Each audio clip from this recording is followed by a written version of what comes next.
नमस्कार, good morning मित्रांनो. आज आपण खरड छाटणीच्या 35व्या दिवशी या प्लॉटमध्ये उभे आहोत मित्रांनो. आणि या प्लॉटमध्ये आपण आत्तापर्यंत जी कामगती केलेली आहे ते सांगण्यासाठी मी हा व्हिडिओ बनवतोय मित्रांनो. याची 14 तारखेला छाटणी केल्यानंतर आपण लगेचच याला हायड्रोजन सायनामाइडची पेस्ट केली होती चांगल्या फुटव्यासाठी. त्यानंतर आपण स्प्राउटिंग एकसारखी मिळण्यासाठी याच्यामध्ये नेट बांधून घेतली होती आणि ती नेट आपण जवळपास 23व्या-24व्या दिवशी आपण काढली. आपल्याला स्प्राउटिंग या ठिकाणी फार सुंदर मिळाली होती, एकसारखी मिळाली होती.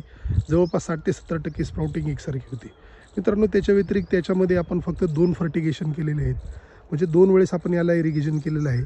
आणि 2 इरिगेशनमध्ये आपले हे दोन्ही इरिगेशन प्लेन गेलेले आहे, त्याला कुठल्याही प्रकारचं नत्राचं ॲप्लिकेशन आपण केलेलं नाही. त्याशिवाय मित्रांनो ह्या प्लॉटला आपण मेन केन ठेवणार आहोत आणि 22 काड्याची लिमिट आम्ही या ठिकाणी स्पेसिंगनुसार बांधून घेतलेली आहे. क्रेटॅलीच्या फार्म ट्रेनिंगनुसार आम्ही गर्भधारणेसाठी याच्यामध्ये कसल्याही प्रकारचे वेगळे ग्रोथ रिटार्डंट किंवा कुठलेही स्ट्रेस हार्मोन्स आम्ही या ठिकाणी घेत नाही आहोत. Completely canopy management, crop load management आणि केन मॅनेजमेंट या गोष्टींवर आम्ही काम करतो आहे. आणि गर्भधारणेसाठी मित्रांनो यावर्षी आम्ही कम्प्लिटली याला वॉटर स्ट्रेसवर डिपेंडेंट आहेत.